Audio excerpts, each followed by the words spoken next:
Абай жолы Мұхтар Әуезов. Абайдың оқудан оралуы. Бала көпшілігінен ең алдымен өз шешесін көріп, жақындай беріп еді. Анасы андай жерде тұрып, балам, ар жағында әкем тұр, барып сәлем бер деді. Бала ар жағына қараса, әкесі тұр екен. Әкесі Құнанбай киіз үй алдында бірнеше үлкен кісімен бірге сөйлесіп тұр екен. Абай жақындап еді, әкесі, балам, молда болдың ба, бойында көп білімің де өсті ме деп сұрақ қойды. Абай, ұстаздың фатихасын мен рұқсатын алып, жолға шықтым деді. Бұл Абайдың ерте әзірлеп қойған жауабы еді. Әкесі, ал енді барып, ар жағында шешеңдер тұр, барып сәлем бер деді. Баланың күткені де сол еді.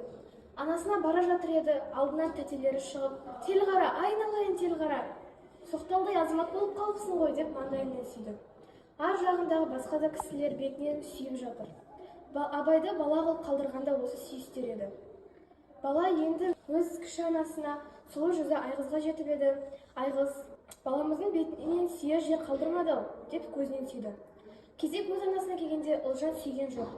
Қатты бір бауырына басып алды да көп ұстаған жоқ, жіберді. Абай енді өз әжесіне барса, Зере бәйбіше киіз үй алдында тұрып ұрсып тұр екен. Жаман неме, маған келмей әкеме кеттің-ау, жаман неме деп. Құшағына немересі кірген жаман неменің артынан, қара шылым, қара қозым, Абай жаным деп жылауға айналып кетті.